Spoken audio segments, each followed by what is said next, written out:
بسم الله الرحمن الرحيم، والحمد لله رب العالمين، والصلاة والسلام على سيدنا محمد وعلى آله وصحبه وسلم أجمعين، فصلوا عليه وسلموا تسليم. معكم النهاردة إن شاء الله في حلقة جديدة من حلقاتكم عبر صفحتكم كورة مع المصري، وملخص لمباراة النادي المصري وغزل المحلة. معكم النهاردة إن شاء الله هنعرض الملخص كامل بالأهداف، ويعني فيك أكتر من كام حالة في المباراة هنتكلم فيها برضو إن شاء الله، حتى يعني لا نطيل في الحلقة، ندخل على طول على الحلقة كده إن شاء الله. نتكلم على تشكيل النادي المصري. بدأ النادي المصري تشكيل مكون من حراسة المرمى عصام ثروت، 2 مساكين باهر المحمدي، خالد صبحي، باك شمال حسن علي، باك يمين أحمد عيد، 3 نص ملعب كده محمد مخلوف ومجيشة وعمر الساعي ودغموم، و2 رأس حربة منذر طمين وصلاح محسن. النادي المصري يعني عمل مباراة كويسة، مباراة كانت صعبة، واتكلمنا قبل المباراة في حلقة قلنا مباراة صعبة، مباراة غزل المحلة. فريق غزل المحلة فريق قوي، فريق محترم، معاه مدير فني وجهاز فني بقيادة الكابتن علاء عبد العال، جهاز فني محترم ومخضرم في الدوري المصري. يعني لحد الأسبوع السادس فريق غزل المحلة لم يخسر أي مباراة، يعني كان الفريق الوحيد الذي لم يهزم. لكن النادي المصري الحمد لله قدر ان هو يفوز وعمل مباراة كويسة، وكانت مباراة يعني اللعيبة قدرت ان هي ترجع وتستعيد الثقة مرة اخرى. ندخل بقى في ملخص المباراة كده على طول.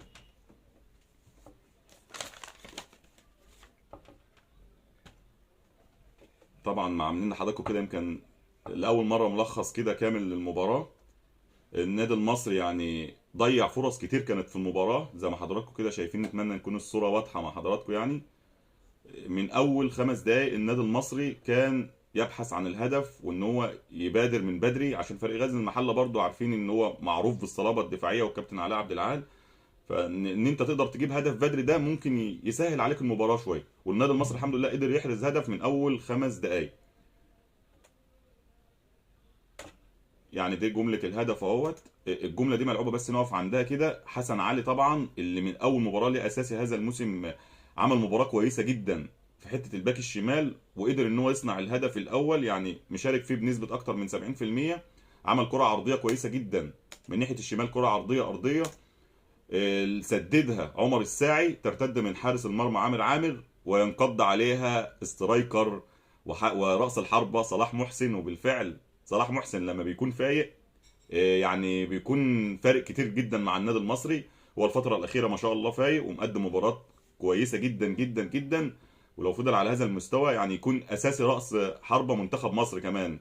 فإن شاء الله نتمنى الاستمرارية والتوفيق لجميع لاعبي النادي المصري. ده كان الهدف الأول زي ما حضراتكم شايفين، ارتدت من حارس المرمى، وتكملة ولا أروع ولا أروع من صلاح محسن، قدر ينقض عليها ويحرز الهدف الأول للنادي المصري في الدقيقة الرابعة بالتحديد. طبعا المباراة بقى يعني ايه، المصري حاول ان هو يبحث عن الهدف الثاني باكتر من كوره. يعني في الدقيقة 10 برضو كوره كده جميلة جدا لعمر الساعي، سددها كده على ار2، لكن عامر عامر قدر ان هو ينقذها برضو بشكل كويس جدا. كوره برضو ما شاء الله يعني كويسة جدا من عمر الساعي، وكانت هدف تاني. كوره برضو كده في الدقيقة 11 صلاح محسن برضو تسديدة كده برضو بعد ضربة ركنية، قدر برضو يلعبها بشكل كويس، لكن تعلو القائمين والعارضة لفريق غزل المحله. دي طبعا إعادة الهدف، يعني هدف صلاح محسن الأول. طبعا الكابتن نبيل الكوكي ما شاء الله مقدم مباريات ورا أروع مع النادي المصري. جمهور النادي المصري طبعا كل التحية والتقدير والاحترام ليهم، مساندين دائما للنادي المصري في جميع مبارياته. الكرة دي بقى كده نقف عندها، يعني أنا حابب أقف عندها كده أقل من دقيقة. كرة ملعوبة ضربة ركنية، والجملة دي ملعوبة يا جماعة يعني اتلعبت في مباراة للزمالك بنفس الشكل بالظبط. كرة ملعوبة متريحة من صلاح محسن لباهر المحمدي اللي متقدم في الضربة الركنية، وكانت هدف تاني قريب وإحراز هدف تاني للنادي المصري، لكن تعلو القائمين والعرض. جملة أيضا من ناحية الشمال كده، من ناحية شمال حسن علي ودغموم اللي كانوا عاملين جبهة كويسة جدا، تروح لصلاح محسن بقى هو في القائم للنادي غزل المحله. يعني كوره في العارضه كده القائم يعني قدر ان هو يحرم المصري من هدف تاني، وكان هدف تاني للنادي المصري بعد اول تلت ساعه، لكن القائم يرفض الهدف التاني للنادي المصري ولصلاح محسن. كره جميله ولعبها صلاح محسن بشكل كويس، لكن ارتدت من القائم. طبعا بقى جمل كتير النادي المصري، يعني اول نص ساعه غزل المحله يعني ما وصلش لمرمى النادي المصري وعصام ثروت. النادي المصري يعني شوف الوصول النادي غزل المحله في الدقيقه 27، وطبعا ما فيش فيها اي خطوره على النادي المصري. النادي المصري يعني استحوذ على الشوط الاول، عمل مباراه كويسه، اضاع فرص كتير في الشوط الاول كلفت النادي المصري ان هو تعادل في نهايه الشوط الاولاني بضربه جزاء لنادي غزل المحله. دي كره طبعا كان غزل المحله بيطالب فيها لكن ما فيش فيها اي مشكله خالص، تدخل عادي وطبيعي من احمد عيد اللي قدم ايضا مباراه كويسه. دي بقى كره ركله الجزاء، يعني احمد عيد فيها حته تهور، لكن هو في مجمل المباراه كان كويس. حته تهور انا شايف ان احمد عيد كانش التدخل ده لازم، واللاعب ماهوش وشه للمرمى يعني. ففرصه التهديف فيها ان انت تدخل تدخل زي ده ممكن فيها نسبه تهور. وبالفعل ركله جزاء صحيحه لنادي غزل المحله. كره يعني كانت في استحواذ احمد عيد، ممكن تخرجها ضربه ركنيه اسهل. قدر اللاعب غزل المحله ان هو يسبق ويحصل على الكره، وبالفعل عبقريه من احمد عيد وضربه جزاء صحيحه لنادي غزل المحله. سددها طبعا لاعب غزل المحله احمد شوشه بهدف تعادل في نهايه الشوط الاول، وينتهي الشوط الاول بالتعادل الايجابي 1-1. بدأ الشوط الثاني بقى النادي المصري نزل في الشوط الثاني، يعني بدأ من البدايه من بدايه الشوط. ايضا دي ضربه جزاء بقى النادي المصري في بدايه الشوط، ومن اول 5 دقائق كما فعلها المصري في اول 5 دقائق في الشوط الاولاني. بالفعل ضربه جزاء صحيحه، الكابتن محمود ياسين قريب منها جدا واللي بحييه، عمل مباراه كويسه جدا ومن الحكام اللي ما شاء الله كويسه جدا في الدوري المصري وماشي بشكل كويس. بالفعل ركله جزاء صحيحه للنادي المصري، والفار اكد ان الكوره ضربه جزاء بدون رجوع الحكم المباراه ليه. طبعا يعني ركله الجزاء كده نتكلم فيها سريعا. المفروض ان كان دغموم تقريبا اللي كان هيشوط الكوره وكان قريب ليها، لكن طبعا بتفاهم وحب للاعيبه كلها لعيبه النادي المصري، وهو ده روح البطوله بقى، ان اللعيبه كلها تكون على قلب رجل واحد. سابها لصلاح محسن اللي يعني بيشوط ضربات جزاء ما شاء الله كويس، فهو قال له شوط انت، فسابها له. والحمد لله صلاح محسن قدر يسددها بشكل كويس، وكره عاليه راح معاها عامل، لكن كره صعبه طبعا. قدر ان هو يحرز الهدف الثاني للنادي المصري، والهدف الثاني له شخصيا في هذه المباراه. كنت اتوقع له هاتريك، لكن ان شاء الله يكون يعوضه في المباراه القادمه صلاح محسن ان شاء الله يعني. ده الهدف الثاني للنادي المصري، ضربه جزاء سددها بشكل كويس. طبعا فرص تانية للنادي المصري، يعني برضه بان هو يحاول يوسع الفارق، والمحله برضه على فترات حاول. دي كره برضه كانت خروج خطا من عصام ثروت، لكن قدر الدفاع ان هو يخرج الكوره. باهر المحمدي واحد من نجوم المباراه، واللعيبه كلها كل لعيبه النادي المصري كلها ما شاء الله نجوم. ده هجمه برضه مرتده للنادي المصري، هجمه كده يعني في الدقيقه 59، شوطه جميله جدا من عمر الساعي، جميله جدا بصراحه. ومعروف عمر الساعي بالتسديد، وجايب اكتر من هدف مع النادي المصري بتسديدات. وكرة كده من مواقف وطرائف الدوري المصري بدون قصد طبعا. الكابتن حكم المباراة يعني خبط في عمر الساعي كده، الكابتن محمود بسيوني بدون قصد يعني، لكن الحمد لله مرت بسلام. كرة من مواقف مباراة الدوري المصري ايضا. غزل المحلة برضه حاول كده ان هو يوصل. دي كرة بقى الهدف الثاني، هنقف عندها شوية، دي اللي كان فيها كلام كتير، وهل الهدف صحيح ولا لا هنتكلم وهنشرحه بالتفصيل مع حضراتكم. ده هدف المحله، طبعا حكم المباراه احتسب الهدف هدف صحيح قبل الرجوع للفار، والحكم المساعد لم يرفع الرايه في الدقيقه 64. فاول وركله حره مباشره لنادي غزل المحله. طبعا في توهان للنادي المصري، حتى لو الهدف اتلغى توهان للنادي المصري ان هو سايب اللاعب المدافع كده، سايبه ان هو لوحده اصلا، قدر ان هو يسددها ويحرز هدف. هتبان معانا بقى اكتر ان شاء الله بعد الرجوع للفار.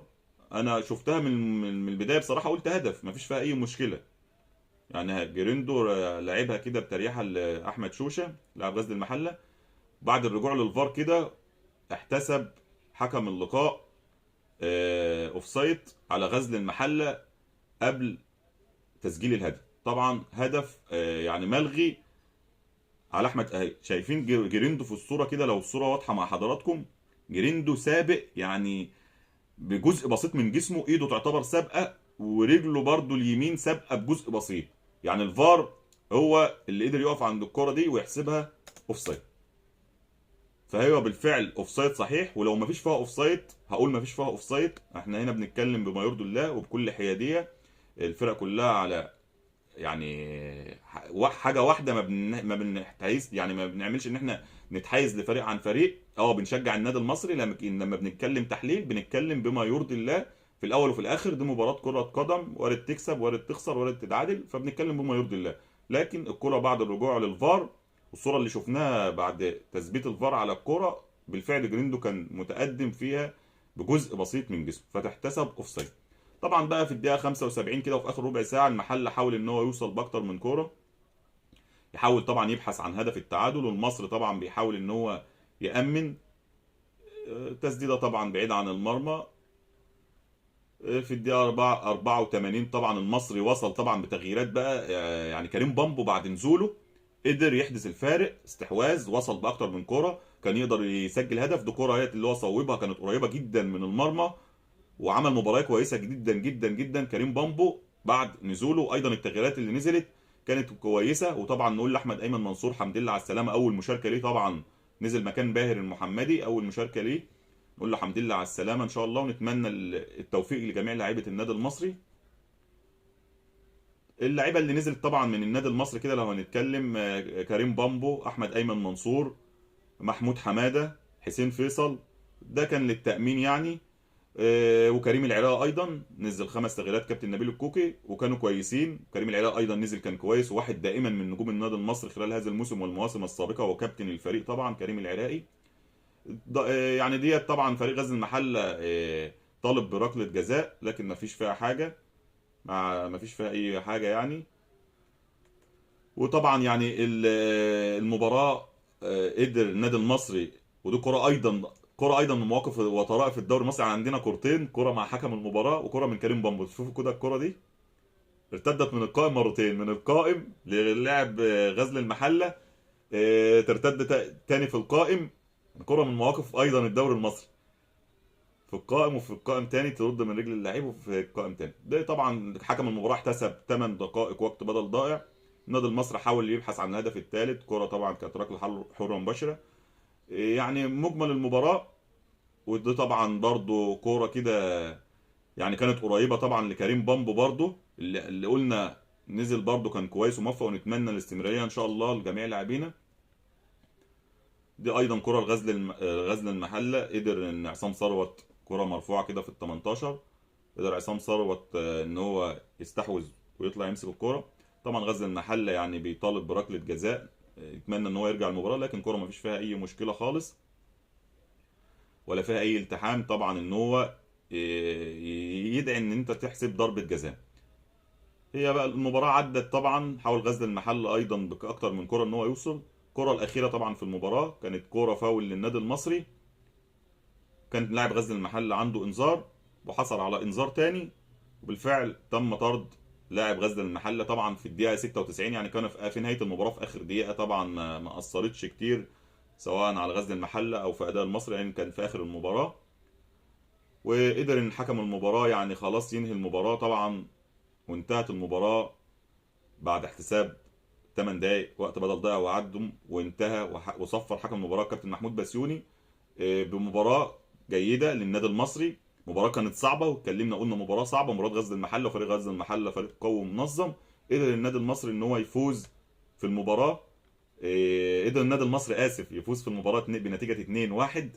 مباراه جيده للنادي المصري، اتمنى الاستمراريه. دوري صعب، مباريات الدوري مباريات كتير، مباراه بمباراه كده ان شاء الله تقدر ان انت تنافس. الدوري السنه دي الفرق كلها بتخسر، اهلي، زمالك، المصري، بيراميدز، الفرق اللي هي الاربع فرق اللي في المقدمه، ووادي دجله عامل اداء كويس ايضا، مركز ثالث حاليا. النادي الزمالك يحتل مركز صداره الدوري برصيد 16 نقطه، يليه النادي المصري مركز ثاني 14 نقطه، يعني فرق نقطتين. فكل مباراه لازم ان انت تلعب على على الثلاث نقاط، مباراه كؤوس. اتمنى الاستمراريه. النادي المصري هذا الموسم كويس جدا جدا جدا، لعيبه ما شاء الله بتلعب جماعي، وده اهم ما مميز اداء النادي المصري. معاك بقى مدير فني قدير محترم قارئ للملعب، عامل فتره اعداد كويسه وعارف كل تفاصيل فرقته. ان شاء الله كمان يكون في تدعيمات في يناير على المراكز اللي انت ممكن تكون محتاج فيها تدعيم. فان شاء الله النادي المصري موسم هيكون مميز باذن الله للنادي المصري، معاك جمهور دائما مساند، اتمنى الاستمراريه باذن الله، وان شاء الله موسم خير للنادي المصري، وقادر النادي المصري في هذا الموسم ننافس على لقب الدوري ان شاء الله. لكن مباريات صعبه، عندك مباراه في الاسبوع القادم، مباريات نادي فاركو، النادي المصري ونادي فاركو، يعني بعد غد يوم الاثنين ان شاء الله، بعد بكره باذن الله، مباراه صعبه ما هي سهله عن النادي المصري. فريق فاركو فريق يعتبر متزايل الجدول كده، من في مركز اخير او مركز قبل الاخير في الدوري، فمباراه صعبه على النادي المصري. المباريات الفرق اللي بتكون في اخر الدوري او بتنافس على هبوط بتكون مباريات صعبه، الفرق بتقفل، بتحاول ان هي تخرج منك بنقطه او ان هي تحاول تكسب المباراه، فمباراه صعبه هتكون متقفله. لكن النادي المصري وجهازه الفني قادر ان هو يقرا المنافس ونادي فاركو، ان شاء الله يقدم مباراه كويسه النادي المصري، وقادر ان هو يفوز في المباراه باذن الله. ولو هنعمل سؤال كده للحلقه ان شاء الله في اخر الحلقه كده مع حضراتكم، توقعوا نتيجه مباراه النادي المصري وفاركو. نتمنى ان نكون دائما وابدا ضياف خفاف على حضراتكم، واسفين لو اطلنا في الحديث. وما اجمل نهايه وبدايه للكلام، بالصلاه والسلام على سيد الانام سيدنا محمد، فصلوا عليه وسلموا تسليما. وشكرا لكم، والسلام عليكم ورحمه الله وبركاته.